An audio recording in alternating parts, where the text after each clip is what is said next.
आप देख रहे हैं ओपन। मेरा नाम धर्मेंद्र और स्वागत है आपका। एंड नेचुरल गैस परम आदरणीय श्री हरदीप सिंह पुरी जी हमारे बीच में आज इस प्रेस वार्ता को संबोधित करने के लिए हैं। दिनेश प्रताप सिंह जी जो हमारे प्रदेश में महामंत्री और माननीय मंत्री जी की पूरे यात्रा के संयोजक हैं। पूजा सूरी जी जो हमारी प्रवक्ता हैं और अजय सरावत भाई जो यात्रा में भी रहे हैं और हमारे प्रवक्ता सभी मंच पर हैं। माननीय मंत्री जी आप सभी लोगों से जन आशीर्वाद यात्रा के विषय में पूरी बातचीत करेंगे। जो भी आपके मन में प्रश्न होगी उन जन आशीर्वाद यात्रा एवं उनकी जितनी भी मिनिस्ट्री है उनके बारे में बात करेंगे। और मैं एक बहुत ही महत्वपूर्ण चीज माननीय हरदीप जी के विषय में आप सब लोगों को बताना चाहती हूँ कि यह हमारा सौभाग्य है कि जब दिल्ली के तमाम जगहों पर माननीय हरदीप जी जा रहे थे, पूरब से पश्चिम में बोल सकती हूँ, दिल्ली का कोना कोना 2 दिन से और कल भी जाएंगे, तो वो व्यक्ति हैं जो दिल्ली की जड़ों से जुड़े हुए हैं, जो दिल्ली की धरती से आते हैं, जिनका जन्म और जो जन्म भी दिल्ली में हुआ और पले बढ़े भी दिल्ली में है। तो दिल्ली को बहुत अच्छी तरह से जानने वाले माननीय मंत्री जी से मैं ये निवेदन करूंगी कि वो प्रेस को संबोधित करें। माननीय हरदीप सिंह जी, धन्यवाद।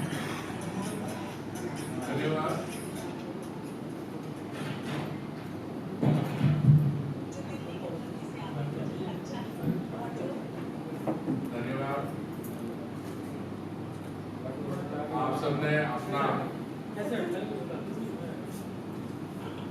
समय निकाला और मैं इस अवसर पर आपको थोड़ा सा पर्सपेक्टिव देना चाहता हूँ जन आशीर्वाद यात्रा का और दिल्ली, जहाँ पे मुझे कल मौका मिला प्रवेश साहिब सिंह जी की कंस्टिट्यूएंसी वेस्ट दिल्ली में जाने का, हंसराज हंस जी की नॉर्थ वेस्ट दिल्ली और मनोज तिवारी जी की नॉर्थ ईस्ट दिल्ली में यात्रा और आशीर्वाद देने का। और कल हमारा कार्यक्रम होगा रमेश बिदूरी जी की साउथ दिल्ली कंस्टिट्यूएंसी।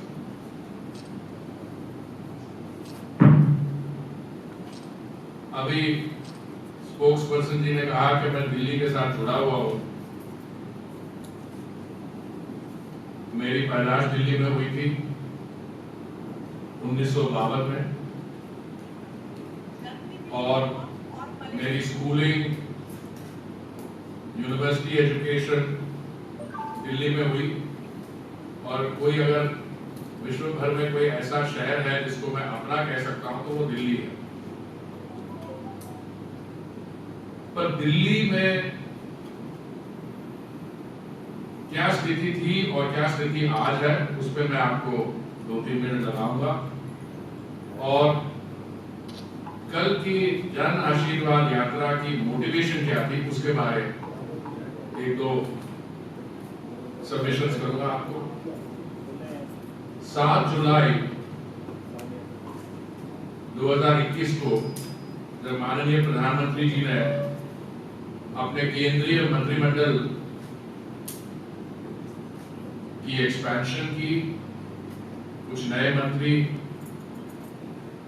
अंदर आए, कुछ गए और कुछ मेरे जैसे जो पहले से ही मंत्रिमंडल में थे पर हमें नई रिस्पॉन्सिबिलिटी दी गई।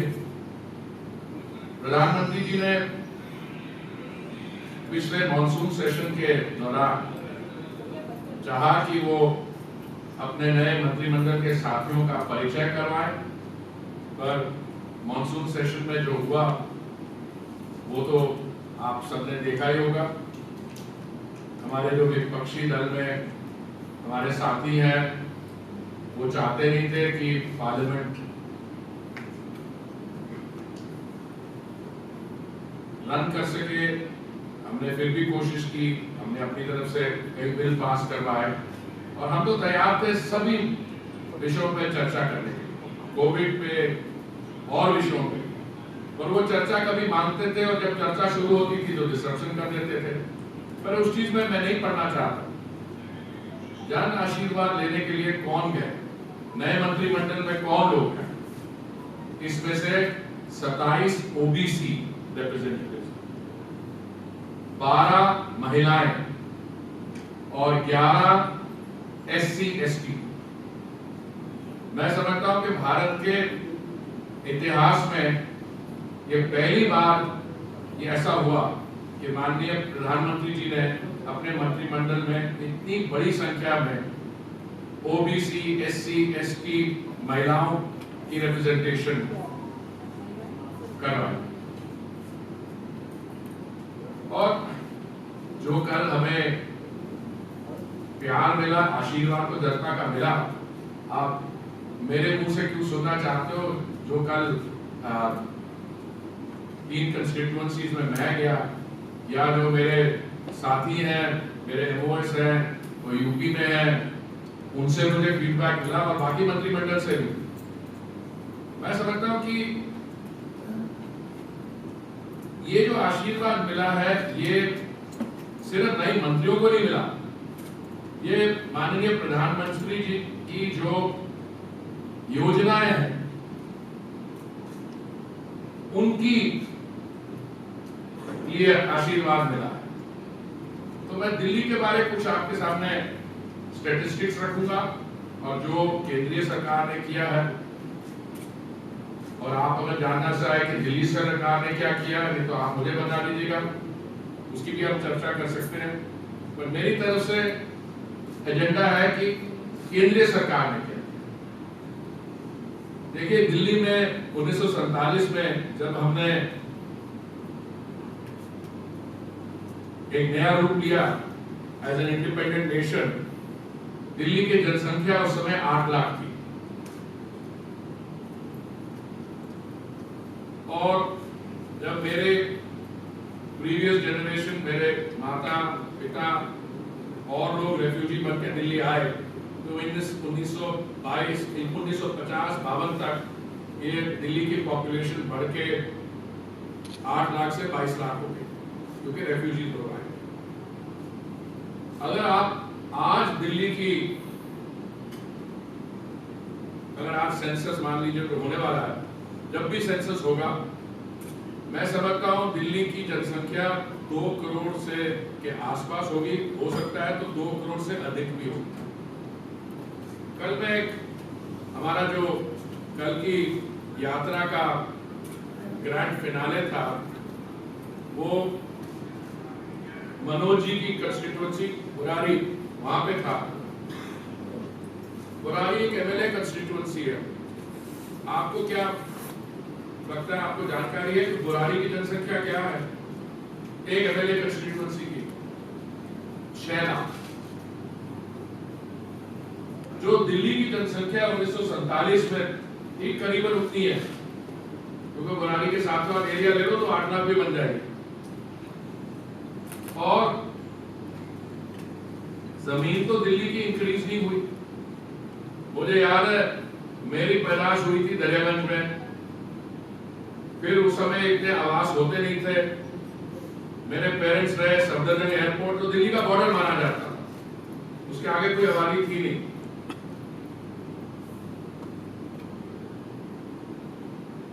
बढ़ती बढ़ती आबादी जो है बढ़ती गई। लोग जब दिल्ली आते हैं, वो भी कारण हो किसी और प्रदेश से, या जो रेफ्यूजीज आए हमारे जैसे, तो मैं समझता हूं कि सरकार की जिम्मेदारी बनती है उनके रहने के लिए, उनके बाकी जीवन में जो आवश्यकता होती है उनकी व्यवस्था करने के लिए सरकार की जिम्मेदारी होती है। कम से कम पिछले 25 साल से मैं सुना आ रहा हूं, 25 साल से, कि हम ये जो अनऑथराइज्ड कॉलोनीज हैं इनको रेगुलराइज करने का काम करें। 2006 में तो कुछ कोशिश भी की गई, 1996 में शायद कुछ कदम भी उठाए गए थे, पर जब भी पूछा जाए तो कहते हैं बस काम हो रहा है। रिस्पॉन्सिबिलिटी किसकी थी? Government of the national capital territory of Delhi, GNCTD की जिम्मेदारी थी। उन्होंने कुछ योजना भी बनाई। जब मुझे मंत्रिमंडल में शामिल किया गया सितंबर 2017 में, 3 सितंबर को, तो मेरे में पूरा ये आइडिया मेरा बना हुआ था, क्योंकि मुझे प्रधानमंत्री जी से भी कई बार चर्चा हो चुकी थी कि अनऑथराइज्ड कॉलोनीज का कुछ करना पड़ेगा। तो हम दिल्ली सरकार को चिट्ठियां लिखते गए, उन्होंने कहा कि हम करने वाले हैं, अभी करने वाले हैं, एक कमेटी बना दी है, उसकी बाउंड्रीज डिलिमिटेशन होगी, पता नहीं क्या कुछ। जब हमें 2019 में ये पता लगा कि ये 2021 तक ये काम टाला गया, तब हमने ये डिसाइड किया कि हम एक बिल लाएंगे और उस लेजिस्लेशन के द्वारा जो हमारे भाई बहन जो इन अनऑथराइज्ड कॉलोनीज में रहते हैं उनको मालिकाना हक देता है।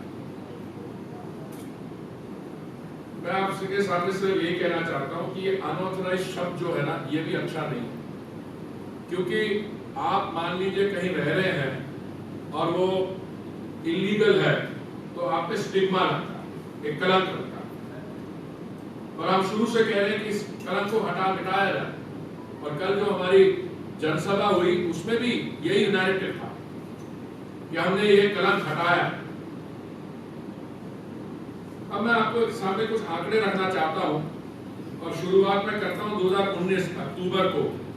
मुझे वो डेट याद है क्योंकि उस डेट मेरी छोटी बिटिया की शादी थी, और क्योंकि हमें ये बिल पास करना था तो मैंने एक वो जो लावा फेले का हमारा होता है फंक्शन, वो भी मिस किया, तो उसके बारे में मुझे कोई रिग्रेट नहीं है। ये बिल पास हुआ, उसके बाद हमने बाकी कदम उठाए।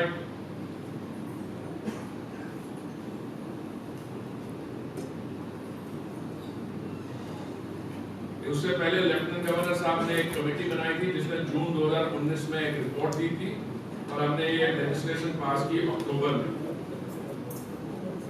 डीडीए ने 1731 कॉलोनीज और उनके नक्शे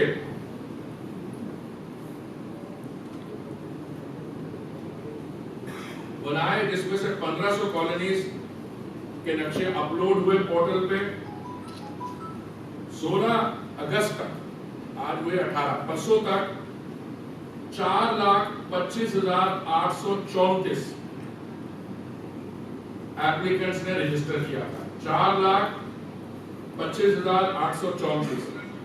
और मैं आपसे सिर्फ आपको ये जानकारी देना चाहूंगा, हमारी ये उम्मीद है कि टोटल अनऑथराइज्ड कॉलोनीज की रेगुलराइजेशन के माध्यम से 50 लाख हमारे बहन और भाई उनका फायदा होगा, वो इसके लाभार्थी होंगे। और मान के चलिए अगर एक परिवार में 4 लोग हैं तो हम एक्सपेक्ट करते हैं 8 से 10 लाख रजिस्ट्रेशन होंगे। और कमाल की बात यह है कि कोविड के दौरान भी काम जारी रहा है, और जैसे मैंने आपको बताया 4,25,834 रजिस्ट्रेशन हुई है, जिसमें एप्लीकेशन हमें मिली है 78,990 और कन्वेंस डीड और ऑथराइजेशन स्लिप्स कोई 8,463 को मालिकाना हक ये भी दिया गया। आने वाले हफ्तों में, महीनों में ईश्वर करे हम थर्ड वेव से बचे रहें, पर हमें उम्मीद है इसमें भी गति हम बढ़ा देंगे और इसको और तेज आगे ले जाएंगे। लैंड पूलिंग एक और योजना जो हमने चालू की है, हमें उम्मीद है कि लैंड पूलिंग द्वारा 17 लाख एडिशनल आवास मिलेगा, जिसके लाभार्थी होंगे कोई 76 लाख 76 लाख हमारे दिल्ली के नागरिक। इन 17 लाख में से 5 लाख से अधिक जो ड्वेलिंग यूनिट्स होंगे वो economically weaker sections of society के लिए। टोटल 6,930 या 6,930.64 hectare land has been registered for expression of willingness to participate in land pooling. 6,930.64 hectare जमीन जो है रजिस्टर की गई है एक्सप्रेशन ऑफ विलिंगनेस के लैंड पूलिंग पॉलिसी में वो हिस्सा लेना चाहेंगे। और तीसरी जो हमारी योजना है जहां झुग्गी भई मकान, दिल्ली में 675 जे क्लस्टर्स हैं, डीडीए नोडल एजेंसी है 376 के लिए, 7,500 के करीब इकोनॉमिकली वीकर सेक्शन के लिए घर बनाए जा रहे हैं। 3 जेजे क्लस्टर कालकाजी, जेलरवाला बाग और कठपुतली कॉलोनी शादीपुर में। 3024 प्लस 1675 प्लस 2800 टोटल 7499। और जो इसमें 5200 के करीब फ्लैट तैयार हो जाएंगे दिसंबर 2021 तक और बाकी 2300 हो जाएंगे दिसंबर 2022 तक। 16 प्रोजेक्ट हमने बनाए हैं इस जेजे क्लस्टर्स में, जिसमें 34,000 परिवार के लिए सुविधा और फैसिलिटीज दी जाएगी। मैं और डिटेल देना चाहता हूं, पर मैं आपका समय नहीं लेना चाहता हूं। मैं एक पर्सपेक्टिव दे दूं आपको। यदि दिल्ली की जनसंख्या 2 करोड़ लेके चलते हैं हम, तो इन 3 इनिशिएटिव से और अनऑथराइज्ड कॉलोनीज की रेगुलराइजेशन, लैंड पूलिंग और जहां झुग्गी भई मकान के द्वारा 2 करोड़ में से 1 करोड़ 35 लाख हमारे जो दिल्ली के नागरिक हैं उनको बढ़िया मकान मिलेगा एक्सेट्रा। ये काम बड़ी जोरों से हो रहा है और मैंने जैसे कहा थोड़ी सी उसमें जो रुकावट आ गई थी महामारी के कारण, वो भी हम मेकअप कर रहे हैं। तो कल जो हमें आशीर्वाद मिला, मैंने कहा वो मुझे आशीर्वाद नहीं मिला, सिर्फ दिनेश जी जो ओवरऑल कोऑर्डिनेटर है या हमारी स्पोक्स पर्सन जो जुड़ी हुई थी या बाकी लोग, मीनाक्षी जी, हमें आशीर्वाद मिला मोदी जी के पॉलिसीज के, और सब जगह था। अब मैं कई और पॉलिसीज है, मैं उसको बताता हूं। 2014 में 14 करोड़ गैस कनेक्शन थे। जब उज्ज्वला योजना हमने शुरू की 8 करोड़ नए कनेक्शन दिए, पर खिंचते वो अभी तक 29 करोड़ तक फिगर पहुंच गई थी। और अभी कुछ देर पहले आपको याद होगा मोदी जी ने योजना उज्ज्वला 2.0 किया, उसमें 1 करोड़ अधिक, वो भी बड़ी तेजी से रजिस्ट्रेशन हो रहा है।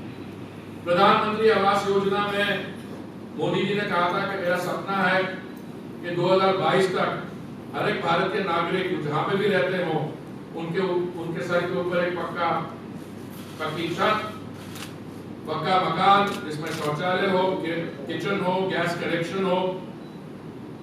डिमांड असेसमेंट थी 1 करोड़ की, हमने उसको रिवाइज किया 1 करोड़ 12 लाख असेसमेंट बनी। हमने ऑलरेडी 1 करोड़ 13 लाख सैंक्शन कर दिए। 55 लाख उसमें से लाभार्थियों को दे दिए गए हैं और 82 लाख जो है जिस पे जोरों से काम चल रहा है, आने वाले कुछ समय में एंड टारगेट डेट से पहले वो कंप्लीट हो जाएंगे। मैं दिल्ली की बात नहीं बताना चाहता हूँ। JNU में जो कांग्रेस ने मकान बनाए थे वो ना कंप्लीट हुए और पैसे केंद्रीय सरकार से गए और स्टेट गवर्नमेंट क्या कह रही है उस पर आज मैं समय नहीं लूंगा। पर हेल्थ पे मैं फाइनली कुछ फिगर देना चाहूंगा।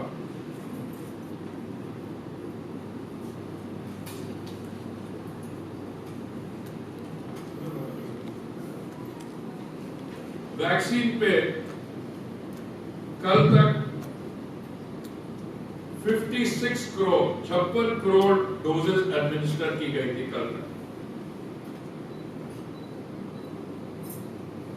कल दिल्ली में 1,25,000 वैक्सीन डोजेस एडमिनिस्टर हुई। और मैं आपको बताना चाहूंगा कि दिनेश जी और जब हम यात्रा पे चले, पहले हम वैक्सीनेशन सेंटर गए 2 दिन, परसों भी और कल भी। फिर हम गुरुद्वारा साहब गए, मंदिर गए ब्लेसिंग लेने। पर दिल्ली में के पास अभी भी 5 लाख डोजेस हैं। मैंने हमारे जो हेल्थ मिनिस्टर है मनसुख भाई मंडाविया जी, मैंने उनसे पूछा, मैंने कहा ये कमाल की वैक्सीनेशन ड्राइव चल रही है, रोज हम 70-80 लाख को आप वैक्सीनेट कर देते हो, अच्छा मान लीजिए अगस्त के महीने के बाद क्या होगा? तो उन्होंने मुझे बताया कि सितंबर में उनकी एक्सपेक्टेशन है कि 20 करोड़ वैक्सीन मिलेगी और अक्टूबर में 30 करोड़। भाई साहब, अगर हम 60 करोड़ कर लेते हैं, 56 करोड़ तो कल हो ही गई है, अगर हम 60 करोड़ कर लेते हैं अगस्त के महीने में, तो उसके बाद 50 करोड़ और आ जाएगी। तो मुझे याद ये आ रहा है, एक युवा नेता है हमारे, उन्होंने बहुत जोर जोर से पूछा, मोदी जी हमारी बच्चों की वैक्सीन कहाँ है? तो मैंने उस समय सोशल मीडिया में उनको उत्तर दिया, उनका नाम लेते हुए, कि राजस्थान में तो कुछ कूड़े में फेंकी गई और पंजाब में वो हम लोगों ने, आपकी जो सरकार है वहां पे, उन्होंने मुनाफाखोरी की है। देखिए, सच्चाई ये है कि हेल्थ स्टेट सब्जेक्ट है। उसका मतलब है इसके लिए वैक्सीन की प्रोक्योरमेंट और बाकी जो काम है वो स्टेट गवर्नमेंट और यूपी गवर्नमेंट को करना चाहिए था, पर उन्होंने नहीं किया। और फिर जब हमें लगा कि नहीं हुआ, मोदी जी ने एकदम फार साइटेड तरीके से देख के जनवरी में जब ये काम शुरू हुआ, क्या किया? उन्होंने डोमेस्टिक वैक्सीन मैन्युफैक्चर, मुझे याद है विपक्षी दल, उन्होंने कहा कि ये भारत बायोटेक है जो कोवैक्सीन बना रही है, इनको क्यों अनुमति दी गई है जब इनके 3rd स्टेज के ट्रायल्स कंप्लीट नहीं हुए? भाई, कौन इनको समझाए कि इमरजेंसी यूज ऑथराइजेशन यूज की गई है, साथ साथ जो अलग फैसिलिटीज हैं वो भी होंगी। तो भारत में मुझे तो समझ नहीं आता, कभी मेरे को लगता था ये हमारे जो डोमेस्टिक मैन्युफैक्चरर्स की निंदा करते हैं, क्यों करते हैं मुझे समझ नहीं आता। शायद हो सके वो चाहते थे कि जो महंगी वैक्सीन इंपोर्ट होनी है उसके लिए केस बनाने के लिए, हो सकता है। और ऑक्सीजन के बारे में बता दूं, उसके बाद फिर हम क्वेश्चन आंसर कर सकते हैं। दिल्ली की जनसंख्या और मुंबई की करीब सिमिलर 2 करोड़ होनी चाहिए पॉपुलेशन। यूपी की जो है 20 करोड़ से अधिक होनी चाहिए। तो सवाल ये उठता है कि दिल्ली में ऑक्सीजन डिमांड मुंबई और यूपी से इतनी ज्यादा क्यों डिमांड की गई? मैं आपको कुछ फिगर देना चाहूंगा इसको।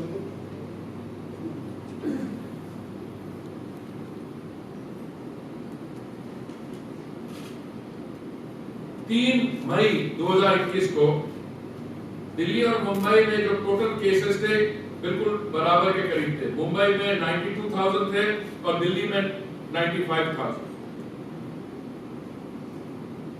अगर ये आंकड़े ठीक है, और है क्योंकि ऑफिशियल फिगर्स हैं, ये क्योंकि मुंबई की ऑक्सीजन रिक्वायरमेंट उस समय 275 MT थी, मिलियन टन, और दिल्ली की रिक्वायरमेंट 900 मिलियन टन थी।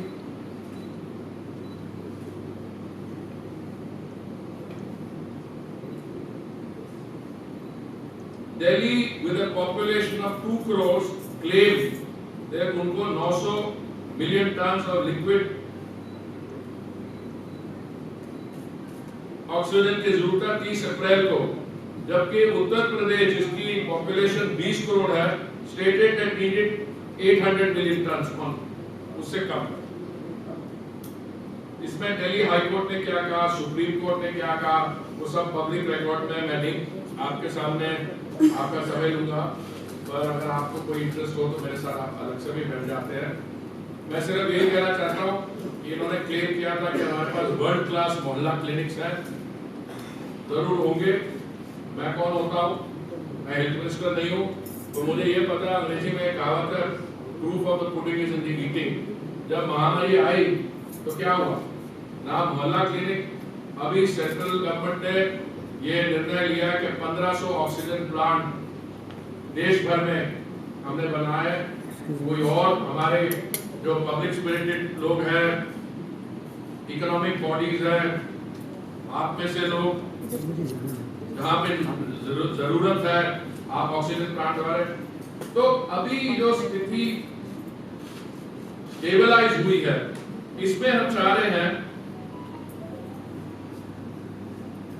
मैंने एमपी का शायद मिलियन टन का metric ton, sorry you speak for to, but अभी सिचुएशन सेंट्रल गवर्नमेंट की इंटरवेंशन से ये सब सुधार एकदम आ गया था।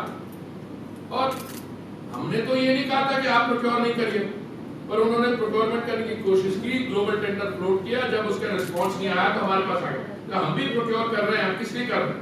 सेंट्रल गवर्नमेंट, हम कोई नॉर्थ ब्लॉक और साउथ ब्लॉक में थोड़ा टीके बांट रहे हैं, हमें आप ही को स्टेट्स को दे रहे हैं कि आप मुफ्त वैक्सीन करें। बहुत बहुत धन्यवाद, मैं यहीं पर रोकता हूं। अब आपके कोई प्रश्न हो तो। सर मेरा सवाल है, आप दिल्ली के निवासी हैं, आपने दिल्ली को शुरू से देखा है, जो शीला दीक्षित गवर्नमेंट के टाइम में काम हुआ और आज केजरीवाल की सरकार है, आप चूंकि पूरा दिल्ली घूम रहे हैं, सड़कों पे भी घूम रहे हैं, बाजार भी देख रहे हैं, सब कुछ देख रहे हैं, क्या आपको कोई इम्प्रूवमेंट नजर आ रही है? देखिए, दिल्ली में हमने जो काम किया उसमें तो बहुत इम्प्रूवमेंट नजर आ रही है। जो हमने इंफ्रास्ट्रक्चर पे काम किया, बाकी किया है, देखिए विकास जो होता है इसमें कंटिन्यूटी होती है। तो शीला दीक्षित जी के समय में जो काम हुआ है उसको आगे बढ़ाना चाहिए था स्टेट। इनके प्रोजेक्ट्स कई हैं जिनमें टाइमलाइंस, बजटरी फिगर्स ओवररन होती है। हमने जो काम किए, हमने जो यूडीएफ से पैसा लगाया है, वो प्रोजेक्ट करते गए, हम साथ साथ करते गए। और हमारा तो मैं आपको ये बताना चाहूंगा कि एक मोदी जी की सरकार का नया नियम है कि आप शिलान्यास करें और साथ साथ में उसका प्रोजेक्ट का उद्घाटन भी हो। देखिए, दिल्ली में डेवलपमेंट फिलॉसफी जो है वो आपको देखनी पड़ेगी। जब वाजपेयी जी की सरकार थी, आपको याद होगा 2002 में हमने मेट्रो की पहले 40 या 50 किलोमीटर का स्ट्रेच इनॉग्रेट किया। आज दिल्ली में national capital region of Delhi में करीबन 370-75 किलोमीटर लाइन ऑपरेशनल है। कल जिन भी इलाकों में मैं गया हूं, चाहे वो वेस्ट दिल्ली तक तो पहुंची हुई थी, बाकी आगे आउटर दिल्ली, बाकी नॉर्थ ईस्ट वेस्ट में सब जगह मेट्रो कनेक्टिविटी है। और मेट्रो, देखिए आप सुधार की बात करते हैं डेवलपमेंट में, pre Covid metro daily ridership had gone up to 65 lakhs a day, ठीक है। तो हमने, और मेरा मतलब मेरे पास पूरी लिस्ट है, एनेक्स में आपको भिजवा देता हूं कि दिल्ली में केंद्रीय सरकार ने किया। मैं तो यही इंकरेज करूंगा कि हम लोग सब मिलकर, इंक्लूडिंग दिल्ली गवर्नमेंट, इसमें आगे बढ़े। मैं नया मंत्री बना था, मुझे याद है, तो दिल्ली मेट्रो में जो फेयर फिक्सेशन कमेटी होती है उसने एक अवार्ड दिया था, 8 साल से किराया नहीं बढ़े, 8 साल से। और उन्होंने कहा कि क्योंकि 8 साल से बढ़े नहीं है, 2 सेगमेंट में करेंगे, पहले थोड़ा फिर बाद में। वो पहला तो इंक्रीज हो गया था, मैं नया मंत्री बना तो खूब हल्ला किया लोगों ने, नहीं बिल्कुल नहीं होना चाहिए, मेट्रो में अगर किराया बढ़ जाएगा तो मेट्रो राइडरशिप नीचे हो जाएगी। और मैंने कहा राइडरशिप नीचे नहीं होती है। दिल्ली मेट्रो बनी थी 28,000 करोड़ का लोन लेके जापान जायका से, जापान इंटरनेशनल कोऑपरेशन, तो लोन तो वापस करना है। अगर आप एक लोन वापस नहीं करेगा, अगले के लिए कहां मिलेगा? तो ये पॉपुलिस्ट पॉलिसी जो है, जहां जाओ 300 बिजली यूनिट बिजली मुफ्त प्रॉमिस कर दो, वो पंजाब में भी करा है। अरे मैंने पंजाब को देखो तो सही, पंजाब में स्थिति क्या है। तो ये मुफ्त पॉपुलिस्ट पॉलिसीज, उनसे शहर बढ़ते नहीं। शहरों की तरक्की होती है हमारी जैसे मोदी जी जैसे नीतियों के कारण। मेरा सवाल है, जो शीला दीक्षित जी के टाइम पर पावर हाउस की झुग्गियां हटी थी और यहाँ पुल बन गए, वो बेचारों का डीडी में पैसा भी जमा है और आज तक उनको जगह नहीं मिली, भड़कते फिर रहे। देखिए, ऐसा है, स्पेसिफिक इश्यूज के लिए प्रेस कॉन्फ्रेंस नहीं होती। आप मेरे को आके मिलिए। कल मैं गया यात्रा के दौरान, कुछ बहुत लोग हमारे साथ जुड़े हुए हैं। अरे सुनिए, मैं आपको जवाब दे रहा हूँ। आप आइए, कहिए कि मैं इस जगह में रहता हूँ, मेरे घर के बाहर शौचालय काम नहीं कर रहा। मैं उस लेवल की नहीं बात कर रहा हूँ, मैं आपको समझाता हूँ। कुछ लोगों ने कहा कि उनके पास वो झुग्गियों में रहते थे, वो डीडीए की कुछ फ्लैट बने हुए थे, उन्होंने वहां पे जाके पहुंच गया। क्या मैंने जब पता किया, निकला क्या कि उन्होंने वहां पे 20 साल से रह रहे हैं। तो डीडीए मना नहीं कर रहा, बट डीडीए के जो अधिकारी वो कह रहे हैं भाई जो सर्वे किया बकायदा और झुग्गी तोड़ी है, उनको आज तक कुछ नहीं लगा। अरे भाई मैं अगर 20 साल पहले 25 साल पहले झुग्गी तोड़ी है, तो ये मैं प्रेस कॉन्फ्रेंस में आपसे आंसर दूंगा, पहले बता तो दो, बैठूंगा मैं जवाब दे दूंगा। ये सारे प्रश्न हम कर सकते हैं बाद में। रसोई गैस के 25 रुपए फिर से बढ़ गए। किसके?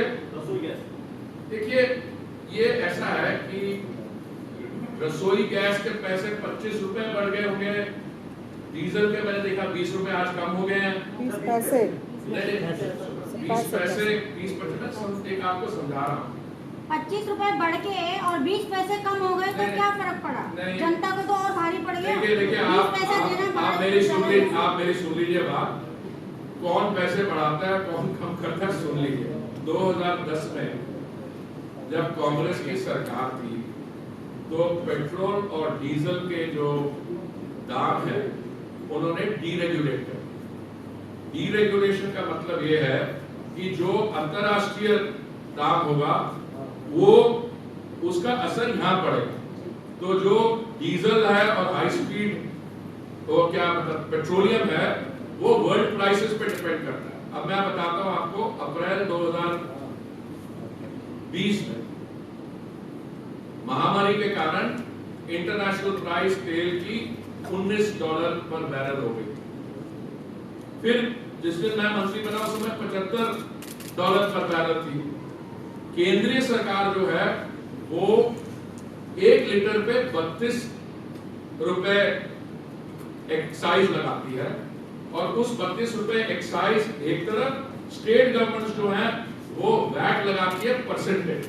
अगर मान लीजिए महाराष्ट्र की सरकार या कोई और प्रदेश की सरकार 40% वैट लगा रही है, तो अगर मान लो इंटरनेशनल प्राइस बढ़ता है तो उनकी परसेंटेज भी बढ़ जाती है।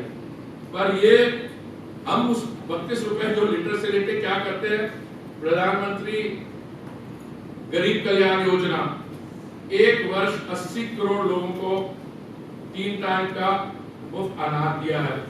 प्रधानमंत्री आवास योजना, उज्ज्वला स्कीम और कई कार्यक्रम हो गए। तो हम क्या, और एक और चीज मैं बता दूं, उसके बाद फिर किसी हमें शिफ्ट करना पड़ेगा। कांग्रेस की सरकार जो थी 2014 या 15 में उन्होंने ऑयल बॉन्ड्स फ्लोट किए। 14 में तो हमारी सरकार आ गई, उससे पहले उन्होंने ऑयल बॉन्ड फ्लोट किए। भाई आप जो भी हो मेरी मदद कर रहे हो, बहुत बहुत मैं नहीं तो मैट्रिक मिलियन टन हो जाएगा। तो क्या किया उन्होंने, 1,34,000 के ऑयल बॉन्ड्स फ्लोट किए। उन्होंने अपना पेट्रोल और डीजल का दाम कंट्रोल रखने के लिए, और वो जो प्रॉब्लम है हमें पास ऑन कर दी। अब मेरा कहना ये नहीं है कि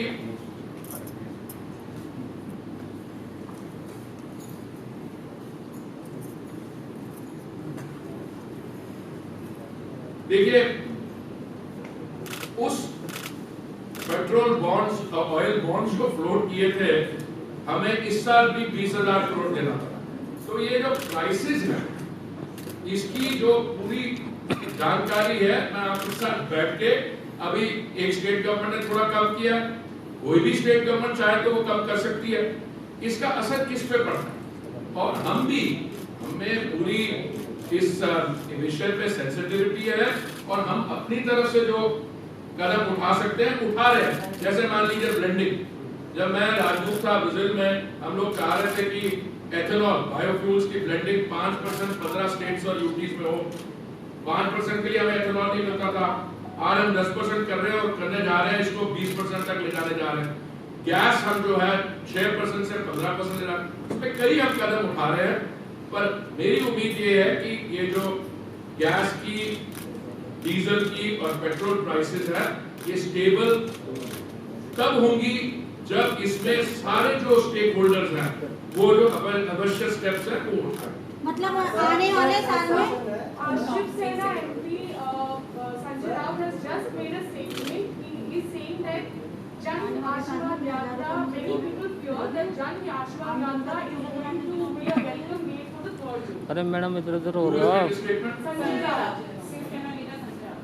I am aware of who Mr. Sanjay Raut is. Tell him that I have taken note, and the statistics which we monitor on a daily basis, we don't stop celebrating when our Olympians win medals. We do not stop seeking the blessings of people when we need those blessings, and we do not desist from taking our message to the people on the government's policy. There was more, and I shouldn't say this, but look at the scenes when concerned leaders are not wearing masks and are in close proximity to each other and in the well of the house. That is my answer. Sir, Congress ने allegation लगाया है कि जो आप oil bond का interest दे रहे हो वो कम है एज कम्पेयर टू जितना आप रेवेन्यू रेट कर रहे हो और एक्साइज ड्यूटी से। लोगों का कहना है कि आप लोगों को राहत नहीं पहुंचाने दे रहे हो और आप देखिए कांग्रेस के कौन से निर्मला सीतारमण ने जो फिगर फ्लोट किए हैं उन्होंने बोला कि वो फ्लॉड है और कल उन्होंने एक प्रेस में जारी किया। इस पे आपका क्या कहना है? देखिए Congress is entitled to say whatever it wants, but the Congress will be taken seriously जब उनकी जो figures हैं वो add up. देखिए कांग्रेस ने ये कहा कि आप वैक्सीन की अनुमति ना दें भारत बायोटेक को। कांग्रेस ने ये भी कहा कि आप स्टेट गवर्नमेंट्स को दे दें परमिशन टू दे, हमने दे दी। जहां तक पेट्रोल प्राइसेस की बात है, ये कांग्रेस गवर्नमेंट ने डीरेगुलेट किया था 2000 में, और एक बार आप डीरेगुलेट कर गए हो तो आप कांग्रेस में अगर एबिलिटी हो इंटरनेशनल प्राइसेस को कंट्रोल करने के लिए, मैं तो डिटेल में नहीं जाना चाहता, जो उनके फिगर्स हैं वो on each of them they are flawed. जो 1,34,000 crore is the value of the oil bonds और उनकी मैच्योरिटी 15 साल में होती है, और इस साल मैंने जो है 20,000। By the way taxation is not my subject, okay, so no, but Nirmala ji ने, ऑनरेबल फाइनेंस मिनिस्टर ने अभी 2 दिन पहले बड़ा दिया, उसके जवाब में उन्होंने ये कहा, तो इसका जवाब मिल जाएगा। कांग्रेस की इस समय स्थिति ऐसी है कि केरला में और वेस्ट बंगाल में उन्होंने चुनाव लड़ा विद डिफरेंट कॉम्बिनेशंस। पंजाब में उनके यहाँ जो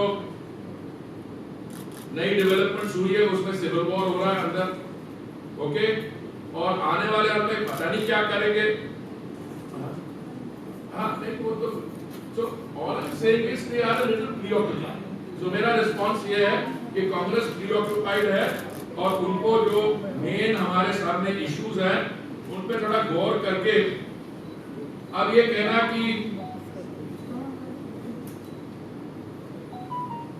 इंटरनेशनल प्राइसेस इस समय आप एक कमोडिटी की देखें और वहां देखें उसके बाद स्टेट गवर्नमेंट्स कितनी उस पे वैट लगा रही है, उनको बोलो आप इतना ही कंसर्न है, अपनी स्टेट गवर्नमेंट्स को बोलो वैट कम कर दे।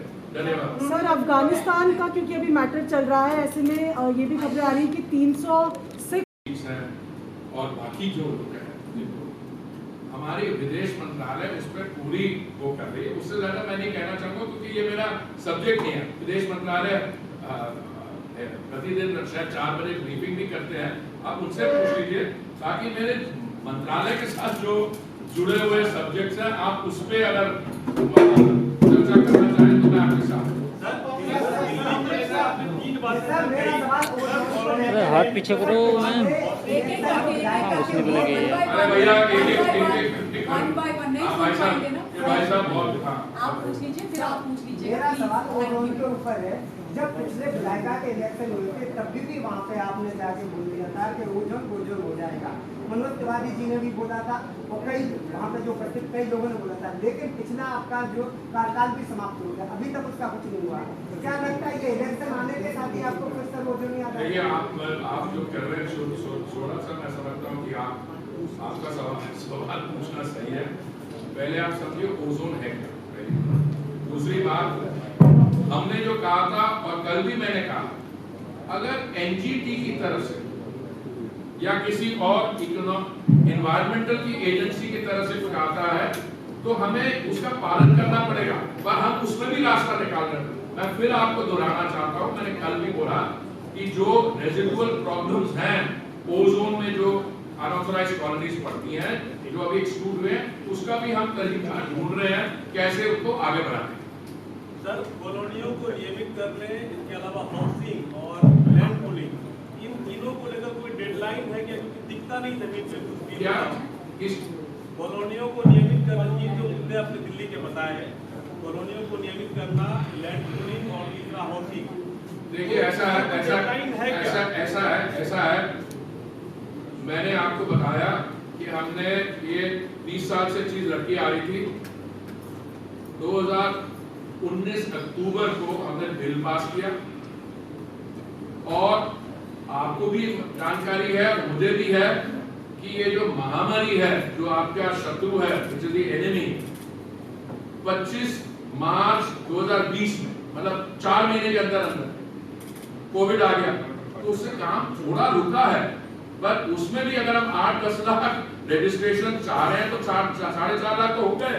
तो इसलिए मैंने ये बोला कि हम आने वाले हफ्तों महीनों में सब जगह कैंप्स लगाएंगे, जहाँ पे हमारे अधिकारी, हमारे पार्टी के लोगों से मिलके उनकी सहायता कर सके कि ज्यादातर रजिस्ट्रेशन करें, एप्लीकेशंस आगे लाएं और आगे जो अगला स्टेप है लोन लेने में भी मदद कर सके, और बाकी जो काम है उसमें हो रहा है। डेडलाइन मेरी तरफ से अनरियलिस्टिक होगी, क्योंकि अगर एप्लीकेशन का रिसीवर, अगर मान लो 30 लोग बैठे हैं यहाँ पे, 30 में से 10 आए सिर्फ रजिस्टर करने के लिए, तो डेडलाइन मैं बाकी 30 के भी आप कैसे दे दूंगा। दूसरा लैंड पोलिंग का मैंने बताया 6,800 कितने हेक्टेयर हो गए। अभी भी कल मैं जहां गया था, इन सब नीतियों का बहुत स्वागत है। अब जैसे मैं आपको बताता हूं, मैं जो बुरारी में था, तो वहां मनोज जी ने अपने भाषण में कहा कि हमारी इतनी पॉपुलेशन है 6 लाख से अधिक, हम चाहते हैं कि यहाँ डीडीए का फील्ड ऑफिस हो, क्योंकि जो वहां के नागरिक है वहां से उठ के जाएंगे कहीं और समय लगेगा। तो मैंने कहा मैं फील्ड ऑफिस बनवा दूंगा। मुझे जहां जुटी वही मकान, उसके मैं पूरे टेंडर का डेट बता सकता हूँ। टेंडर फ्लोट हो गए, कुछ हुए, कुछ में बिड नहीं आए, वो रीफ्लोट हो गए। इसलिए ये मंत्री के लिए, किसी भी मंत्री के लिए सोशल और डेवलपमेंट स्कीम्स में हम लोग इनिशिएट कर सकते हैं डेडलाइन कंप्लीशन। और ये आपकी बात है, मैं बिल्कुल डिसएग्री करता हूँ। कोई nothing is in site, nothing in site में बताता हूँ कितनी इन साइट है। मैं एग्जैक्ट आपको फिगर देता हूँ, वो कहां से आया। आप कांग्रेस वाले और आप आदमी वालों से पूछिए, उन्होंने मुझे कहा था कि जब उन्होंने बोला 2021 तक हमारा वो कंप्लीट होगा, तब मैंने कहा तो करने वाले नहीं है। तो हमारा रिकॉर्ड बिल्कुल अलग किस्म का है, हम लोग कहते हैं कर दिखाते हैं। मैं छोटी सी रिक्वेस्ट करूंगी प्लीज, मैं कांग्रेस को सीरियसली लेते हैं, कांग्रेस के पास जाइए क्या है, नॉन सीरियस पार्टी है।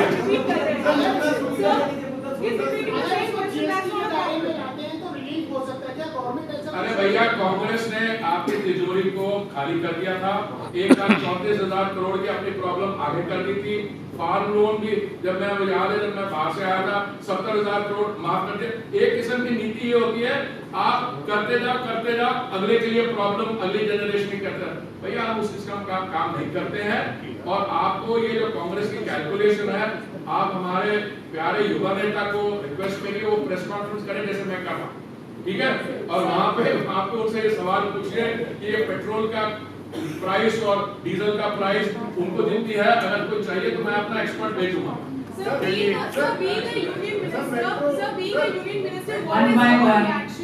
Can you come one by one please?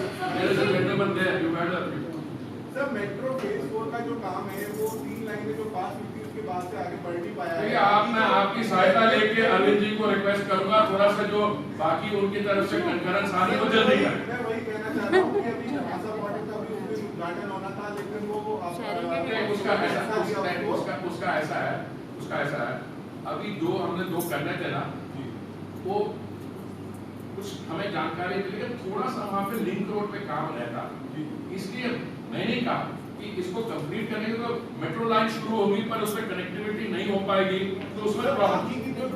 भाई आप मेरी तरफ से सिफारिश कर देना ना अरविंद जी को, मेरे तो बहुत अच्छे रिश्ते हैं, आते हैं मुझे मिलते हैं, मैं कहूंगा कि मेरी तरफ से नहीं है, मेरे भाई साहब जो है पत्रकार वरिष्ठ, उन्होंने भी ये कहा, मैं ये कह दूंगा।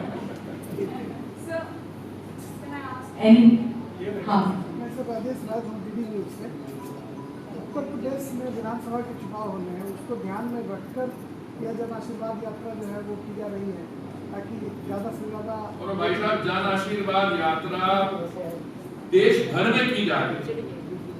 मोदी जी ने अपने 7 जुलाई के नए मंत्रिमंडल में 27 ओबीसी मंत्री जोड़े, 12 महिलाएं, 11 SC ST, उनका परिचय नहीं हम करवा पाए। 11 मिला एक ही बात है, कोई फर्क नहीं पड़ता, 11 मिलाए 12 ओबीसी ये चलता है प्रेस कॉन्फ्रेंस में ब्रॉडली, अगर 11 का 110 नहीं। देखिए ऐसा है, मेरे साथ मेरे मंत्रालय में हाउसिंग एंड अर्बन अफेयर्स में कौशल किशोर जी, मैं कल रात को लेट जब लौटा मैं उनसे चर्चा कर रहा था, बहुत बढ़िया चल रहा उनका भी, सब जगह स्वागत हो रहा है, आशीर्वाद दिया जा रहा है, जनसभाएं हो रही है। तो इसका उत्तर प्रदेश के साथ दिल्ली में तो कोई चुनाव नहीं है, ये है दिल्ली में भी।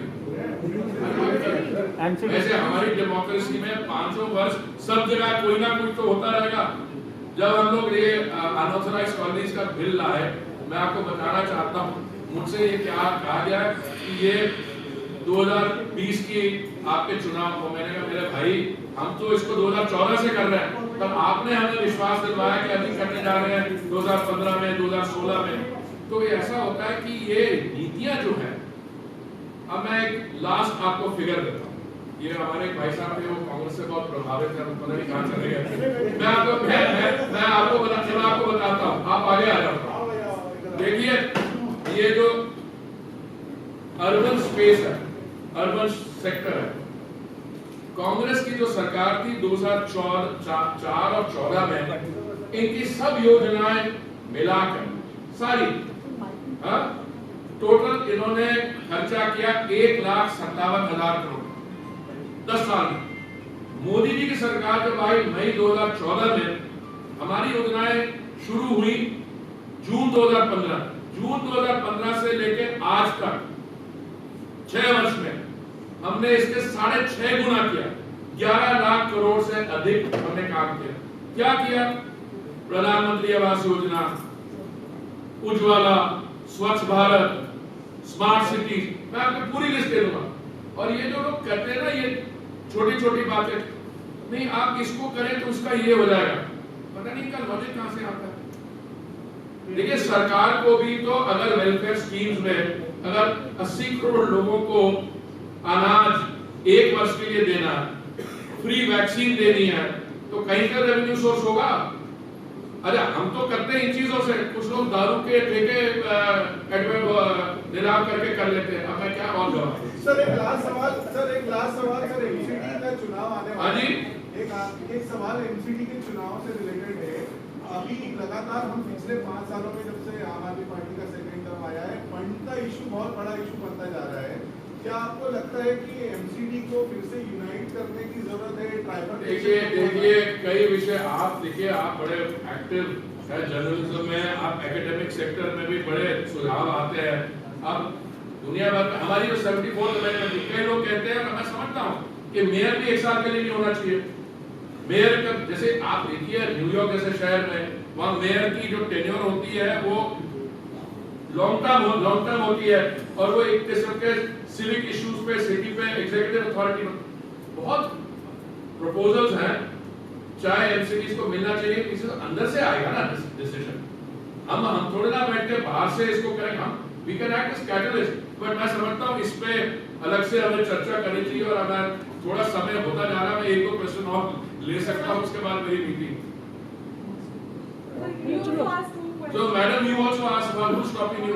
Who's stopping you? Take off your mask so I can hear you. Your second last question. Sir, basically, as a union minister, I know it's not related to your ministry, but as a union minister, there is some observation that has come from the Madras High Court, which says that CBI should be an autonomous body. They should not be a caged parrot. So, being in the center, how do you react to this? I'll tell you something. My advice to you is please direct this comment of whoever it is to the Home Ministry. I mean, why should I be, as the Union Housing and Urban Affairs Minister or the Petroleum and Natural Gas Minister, passing comments or entering either the Law Minister's domain or the Health Minister's domain? I am talking about those issues, madam, which are germane to my Jan Ashirwad Yatra of yesterday and day before, and the issues which came up. And some of those issues which came up, I'm agreeing to answer questions. But you know what a particular court or what a particular political personality said. I mean, you'll appreciate, and you started by that, and by saying you will understand now. You ever want to have my views off the record? It's probably always drop in for a coffee. Sir, Jan Ashirwad यात्रा को लेकर एक सवाल है। जी madam.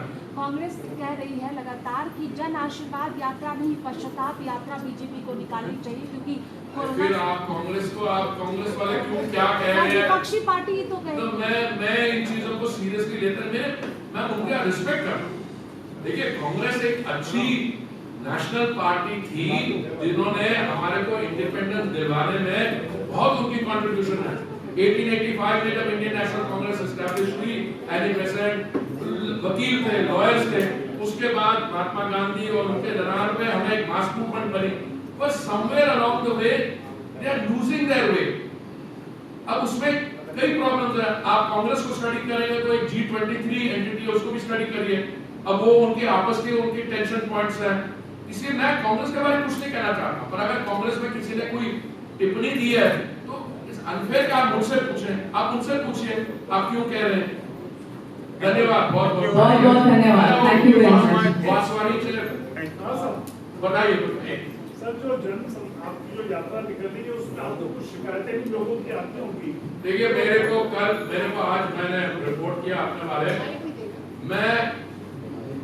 मेरे राजनीतिक जीवन is not insignificant in the sense कि मैं अभी आया तो मैंने देखिए कल जो इलेक्ट्रिसिटी देखी, मैंने जो उत्साह देखा हमारी महिलाओं में, कार्यकर्ताओं में, फिनोमिनल।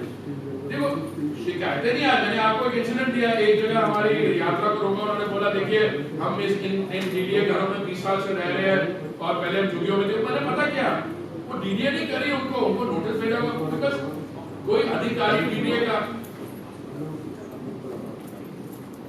भी अधिकारी थोड़ा कर सकता है। उन्होंने बोला कुछ वो दे दो जो आपको बेसिक अमाउंट है एक्सेट्रा। एक जगह मैं गया था जिसने बताया, वहां पे मैं भी बड़ा घबराया। वो डीएसआईटीसी का जो मामला है, वो वार्ड 44 का, उसके अलावा मेरे पास कोई शिकायत कहीं नहीं से आया। बहुत प्यार मिला, बहुत सपोर्ट मिली। हाँ, कोई कह रहा है कि ये मेरा काम है, इसको करवा दीजिए। वो तो हम लोग पॉलिटिकल लाइफ में है, सुबह से लेकर रात तक वही करते हैं। दिल्ली सरकार अच्छा काम कर रही है। नहीं, दिल्ली सरकार हमारे बारे में, दिल्ली सरकार के बारे में, दिल्ली सरकार के बारे में शिकायत का तो वो 10 जन आशीर्वाद यात्रा निकाली, उन्हें पता लगेगा कि सड़क ठीक है। अब मैं थोड़ा दिल्ली की सड़कों की रिस्पॉन्सिबिलिटी ले लूंगा। Thank you very much. बहुत धन्यवाद।